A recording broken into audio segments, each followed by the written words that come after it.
Nuestro cuerpo emana una frecuencia que, según su nivel vibratorio, atraerá una cosa u otra a nuestra vida.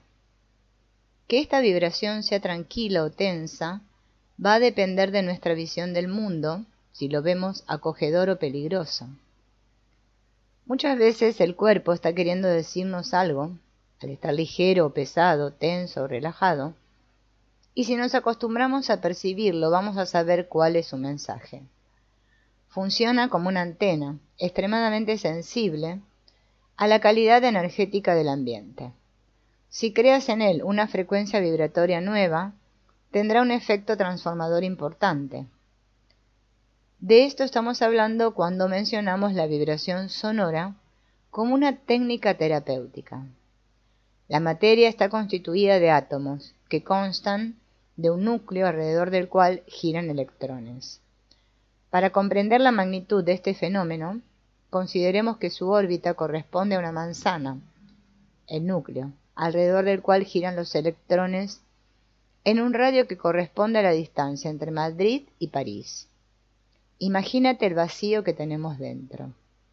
El número de electrones que giran alrededor del núcleo y el diámetro de su órbita son los que marcan su frecuencia vibratoria. Consideremos que la célula reacciona ante señales que detecta en el ambiente. También tiene una memoria inmunológica, reconoce virus, bacterias, hongos y sustancias con las que tuvo contacto anteriormente, que hacen que el sistema inmunitario produzca anticuerpos para destruir enemigos y a veces, erróneamente, algunos acaban atacando al propio cuerpo. Es una memoria biológica, pero sigue siendo memoria. Podemos afirmar que la célula tiene memoria, que recuerda los eventos importantes por los que pasó, corporales, emocionales o espirituales, y además, la calidad energética de cada uno de ellos. También guarda el recuerdo de experiencias traumáticas de ancestros que ni siquiera has conocido. Una información que pasa de generación en generación a través de la memoria genética. El cuerpo recuerda vivencias de padres, abuelos, bisabuelos y tatarabuelos. También lo que ha pasado dentro del vientre materno, los primeros años de vida y los subsiguientes eventos importantes. Es decir, que nuestro cuerpo, además de ser una máquina asombrosa, influye poderosamente sobre nuestro estado emocional. Tiene una memoria precisa de todo aquello que amenaza la supervivencia.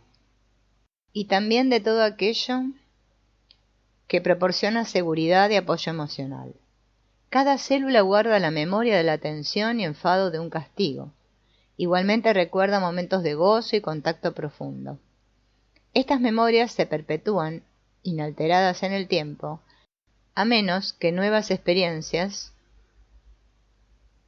se superpongan dándoles un sabor distinto. Cada acontecimiento de índole emocional similar va a suscitar en el cuerpo la misma reacción, tensionando en el caso de una memoria desagradable o relajando al revivir el bienestar de una experiencia placentera.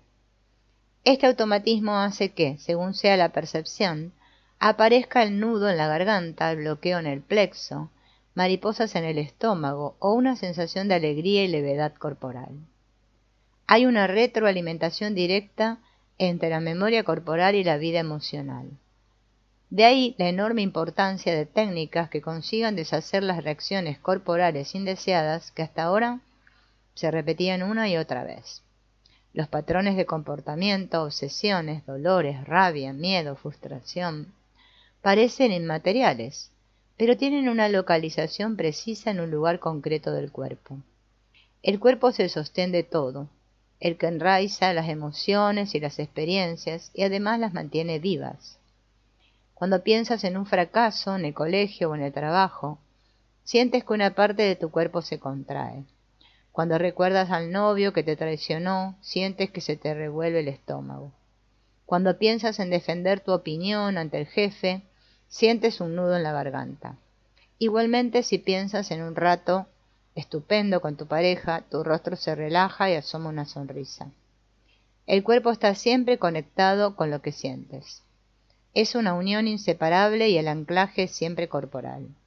El cuerpo no suelta esta memoria hasta que la borra una nueva experiencia suficientemente intensa. La vibración sonora limpia la vieja información almacenada en la célula, sustituye la antigua referencia por una nueva, que brota del yo verdadero de la persona y corresponde a su estado natural, que siempre genera tranquilidad, vitalidad y fuerza. Una vez que este estado se hace habitual, ya tenemos una persona renovada y más acorde a su naturaleza verdadera. Ya sabemos que el aprendizaje se solidifica cuando el cerebro fija el hábito. Lo interesante es que todo esto lo hace la vibración sonora, mientras el terapeuta simplemente va recibiendo la información del propio alumno y propiciando que el proceso no se interrumpa y tenga un buen cierre. La combinación mente, cuerpo, vibración provoca este cambio profundo. Había un chico cuyo padre había tenido un accidente de coche que le había dejado una disfunción en la pierna derecha, además de una enorme cicatriz. Su hijo, años después, se cayó de la bici y se hizo una buena herida en la pierna derecha, exactamente en el mismo lugar que el padre. Memoria celular, lealtad familiar inconsciente. Si aceptamos el hecho de que el inconsciente está en el cuerpo, ocurren las dos cosas. Hay lealtad familiar y un dolor compartido. Una cicatriz en el mismo lugar del cuerpo es un símbolo de conexión con el Padre. Una vez localizadas, las grabaciones, rasgos, miedos, culpas, rabias, frustraciones y sufrimientos, enraizados físicamente desde hace mucho tiempo en el cuerpo, podemos disolver estos hábitos corporales, en apariencia inamovibles, mediante la vibración sonora que penetra en la estructura de la célula. Es una forma increíblemente sutil de cambiar la memoria celular, que deriva en resultados muy claros, visibles y rápidos. El sonido, audible o no, puede traspasar barreras de todo tipo, incluso los cuerpos sólidos. En el caso del cuerpo humano, simple e inevitablemente penetra, vibra dentro y actúa. Todos tenemos una frecuencia vibratoria particular a la que corresponde un sonido único y personal, algo así como una huella digital. El sonido es capaz de romper estructuras y también destruir tejido celular no deseado. También puede modificar la memoria corporal. Así, una terapia basada en el sonido accede a la célula y la modifica, deshaciendo tensiones muy antiguas y hasta crónicas. Si consideramos que el agua es un conductor potentísimo, sensible a todo lo vibratorio, y que los seres humanos estamos constituidos por un 70% de agua, veremos que somos especialmente receptivos y vulnerables a todo tipo de vibraciones. El sonido viaja 5 veces mejor por el agua que por el aire. De ahí que cualquier vibración encuentra en el cuerpo humano una gran resonancia. Ahora sabemos que respondemos a los campos vibratorios de una forma constante.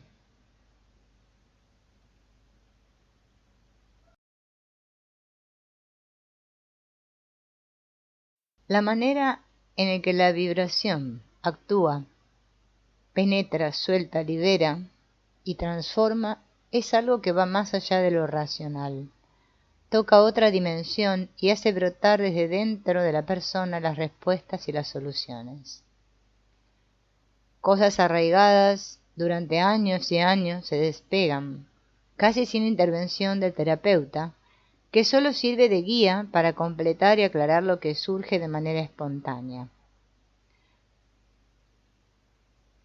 Otra característica importante es que el proceso actúa a nivel sutil, sumamente delicado y profundo, pero jamás fuerza a la persona a ir más allá de lo que es capaz de manejar en aquel momento. Los procesos no suscitan ninguna resistencia. Al no haber ningún tipo de imposición, todo brota de manera espontánea. Las personas van dejando pesadas cargas atrás, bloqueos, temas que han causado incomprensión y dolor durante mucho tiempo. Además actúa sobre el psiquismo y es capaz de deshacer imágenes que se han quedado fijadas en la memoria visual. Estas imágenes impregnadas en nuestro psiquismo influyen poderosamente sobre nuestras emociones, pues son referencias emocionales que muchas veces sesgan la forma de ver nuestro día a día. La cara enfadada de un progenitor, que se queda grabada en el psiquismo, las imágenes de un accidente, un acontecimiento chocante no esperado, las imágenes de un ser querido en el hospital, una imagen terrorífica de una película, o lo que hemos imaginado cuando oíamos algo impactante. Todo ello es una referencia para nuestro inconsciente que lo toma como realidad. El sonido, correctamente empleado, desintegra imágenes inquietantes y las fuertes tensiones que causaban, transformando viejas reacciones emocionales repetitivas. Si todo vibra, las personas también vibramos permanentemente. Aún sin entrenar nuestras habilidades para percibir las vibraciones ajenas, las percibimos a través de los sentidos. La vibración de la rabia es muy distinta a la de la ternura, la del miedo o la de la alegría. También la naturaleza tiene diferentes vibraciones. Una tormenta vibra de distinto modo que un día plácido y soleado. Nuestro cuerpo no puede aislarse de las vibraciones, de ahí la importancia de aprender a protegernos cuando es necesario. De la misma forma que los efectos de una melodía suave provocan efectos completamente distintos de los efectos de un estridente, cada ambiente emite su propia vibración y nos está influyendo de manera continua. Otro tema de gran importancia es la palabra, que asimismo es una vibración, y contiene el poder enorme de la invocación. Puede provocar los más variados efectos, ya que bajo cada una de ellas subyace una historia primigenia, que tiene que ver con las relaciones entre los seres humanos, con la vida y también con la trascendencia. Cada palabra tiene una vibración poderosa que ancla un estado emocional o espiritual. A veces las palabras se pronuncian en lugares propicios, escogidos especialmente para que la vibración alcance su máxima intensidad, como pasa con las bodas en las iglesias. Todo para favorecer la intención que subyace, que va a direccionar la energía. Es muy importante la forma y contenido de las palabras que usamos, dado que van a atraer energías concretas, constructivas o destructivas. Si exclamas, ¡qué mal me siento!, estás llamando a la energía que intensifica aquello que dices. Si criticas o culpabilizas, estás llamando a la vibración más destructiva que podemos invocar. No siempre somos conscientes de que la palabra tiene una importancia capital en la forma en que montamos nuestra vida. La palabra tiene tanta fuerza que la invocación es una herramienta potentísima que no todos conocen. El que ha hecho constelaciones familiares sabe que invocar la frecuencia energética de una persona funciona. Igualmente en la vida cotidiana puedes invocar la fuerza o la dirección que necesitas y ésta aparece. Cuando dices qué bonito día, estás invocando el bienestar a tu día. La palabra es un abracadabra que materializa. Si somos conscientes de esto, vamos a usar la palabra con el respeto y el cuidado que se merece, pues puede girar la energía a nuestro favor o en nuestra contra. Cuando crees que no eres capaz de hacer algo, puedes invocar a alguien que supones que lo haría bien, y verás cómo te vienen inspiraciones e ideas creativas para resolver la cuestión. No olvides que cada palabra que dices es una invocación, y que lo que dices tiene consecuencias, seas consciente o no. Por eso es importante no olvidarte de que cada palabra expresada verbal o mentalmente está potenciando una calidad energética concreta y que, estando atentos, podemos hacer que el proceso sea constructivo. El silencio también tiene su propia vibración y por ende también su propio sonido. Su sonido puede percibirse si se pone intención en escucharlo, y su significado dependerá de la percepción particular de cada uno. Pitágoras dejaba a sus estudiantes hablar, compartir y opinar durante los primeros 5 años de su formación. Luego, tenían que guardar silencio para que resonara la sabiduría adquirida en su interior y pudieran hablar desde su esencia verdadera. El silencio tiene una enorme importancia cuando se trata de que se asiente una experiencia o una percepción nueva, tanto en el trabajo terapéutico como en la conexión espiritual. Para el sistema nervioso es un bálsamo, siempre que se desconecte la cháchara mental que se pone en marcha cuando la mente pierde el foco. Como el inconsciente se manifiesta en imágenes y todo su lenguaje es simbólico, las imágenes que se quedan fijadas en la mente van a ser de suma importancia porque van a teñir la percepción de la realidad. De ahí que sea una bendición cuando conseguimos quitar de la mente recuerdos visuales que están afectando a la persona, asustándola, encosquiéndola o entristeciéndola. A veces son imágenes creadas por la fantasía, que se quedan fijadas en la mente, personajes de cuentos, personajes maquiavélicos, demonios imaginados vívidamente por la persona, que acaban provocando sensaciones de miedo, inquietud y hasta temor. El sonido tiene poder de deshacer estas imágenes y conseguir que sean sustituidas por otras protectoras que brotan espontáneamente del propio paciente. El sonido atraviesa muchas dificultades y barreras que puede traer el paciente, como miedo a profundizar, falta de contacto con sus emociones, desconfianza y cerrazón mental. Nadie se puede blindar ante la acción del sonido. Cuando el sonido penetra en su interior, se pueden molestar al no querer llegar tan lejos. Irremediablemente el sonido siempre entra y actúa, causando una transformación en el núcleo que se está trabajando. Primero hay que localizar lo que se quiere trabajar, con todo tipo de detalles, para poder determinar el patrón que está causando los problemas, cuya eliminación o transformación sea lo más provechosa posible para el paciente. Luego se localiza el lugar exacto del cuerpo donde se encuentra impregnado este patrón y se descubre la sensación o sentimientos que produce. Luego se pide al inconsciente que nos dé un símbolo que represente esa sensación. Al aplicar la vibración sobre este lugar concreto, el símbolo va a ir cambiando en la mente de la persona. Para lo cual hay que conocer los diferentes sonidos posibles, así como el tipo de varilla que se debe utilizar. Se termina cuando el sonido ha provocado la desaparición del símbolo inicial y espontáneamente brota la nueva referencia que a su vez va a generar una sensación completamente nueva. Que esta sensación pase a ser la habitual para la persona es la finalidad última del trabajo. El inconsciente es este misterio inconmensurable que guarda información no solo de nuestras experiencias, sino también de la evolución de la especie y de la vida.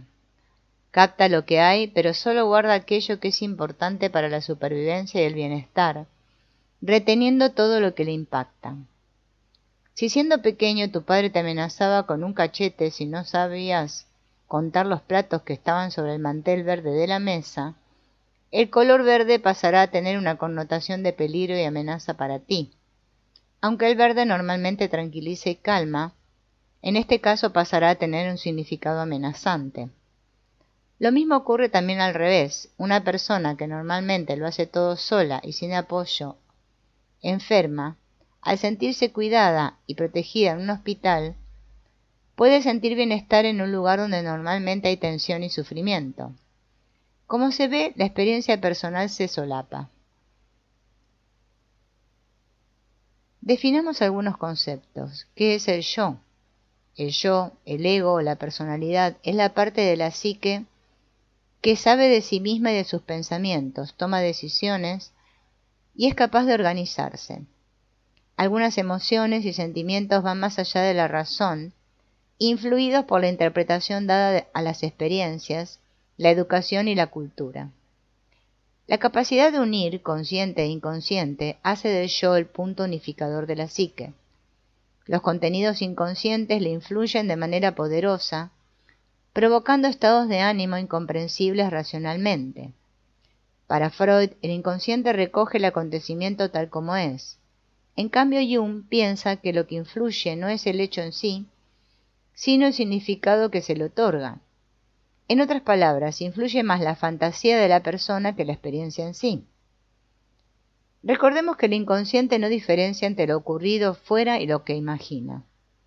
Esto daría la razón a Jung, pues lo que queda es lo que te cuentas a ti mismo. Si te has convencido de que el golpe que te diste con el coche y te dejó un mes en la cama ha sido una oportunidad de introspección maravillosa, es esto lo que vale. Te apoyas en tu percepción, no en el hecho en sí. Algunas escuelas espirituales ven el ego como a un enemigo, porque pretende tener todas las respuestas, no acepta las cosas como son y suele acabar en guerra con la vida. Esta arrogancia acostumbra alejar a la persona de su humildad natural. Pero podemos considerar que el ego debe estar en función de algo mayor, de un bien grupal. Su función es ejecutar, pero quien guía es el inconsciente, la herramienta a través de la cual la vida lo dirige. Según algunos investigadores, mientras el consciente maneja 50 bits, el inconsciente maneja 15 millones de bits, una enorme desproporción. Si aceptamos que el inconsciente influye poderosamente sobre nuestros estados de ánimo, habrá que dirigirlo a nuestro favor.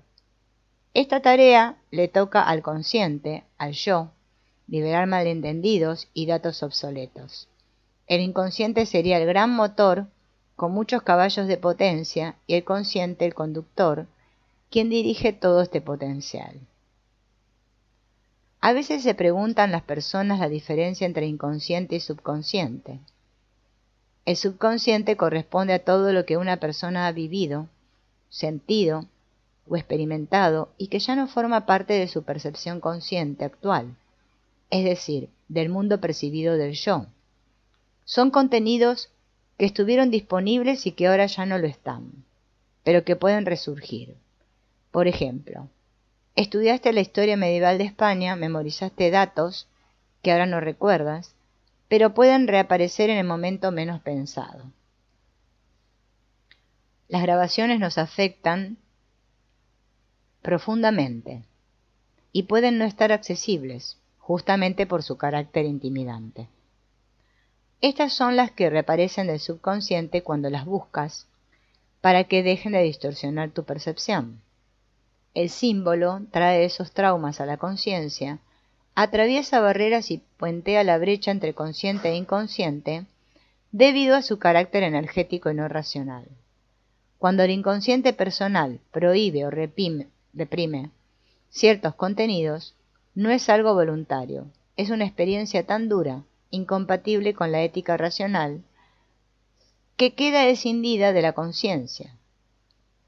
Si viví mucha violencia cuando era pequeño e indefenso, pero este recuerdo se disocia de mí, por debajo está configurando mi percepción del mundo. Mientras siga inconsciente, afectará las opciones que escojo para mi agenda, mi dinero y mis relaciones personales y virtuales. Esta represión es común en el caso de abusos sexuales y energéticos. Una agresión verbal y energética queda profundamente marcada en el psiquismo.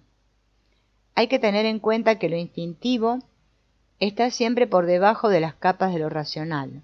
Por ejemplo, cuando alguien te toca, la percepción es tan fina que percibes la intención oculta. Cuando el abuso es sexual puede quedar oculto durante años por su gran impregnación energética, afectando al manejo correcto de las relaciones humanas. Había una chica que tenía todos los síntomas de haber sido violada. Era un caso de libro. Sin embargo, no había ninguna explicación en su historia. Casualmente, fue a la consulta su madre, que vivía en otra ciudad, y reveló una serie de abusos de los que había sido víctima en su preadolescencia. Nunca se lo había contado a nadie, mucho menos a su hija, pero energéticamente ella lo había captado y se comportaba como si la víctima hubiese sido ella. Todo ello sin darse cuenta. Esto ejemplifica no solo la íntima relación energética entre padres e hijos, sino que también pone en evidencia cómo el mundo energético inconsciente determina nuestras vidas.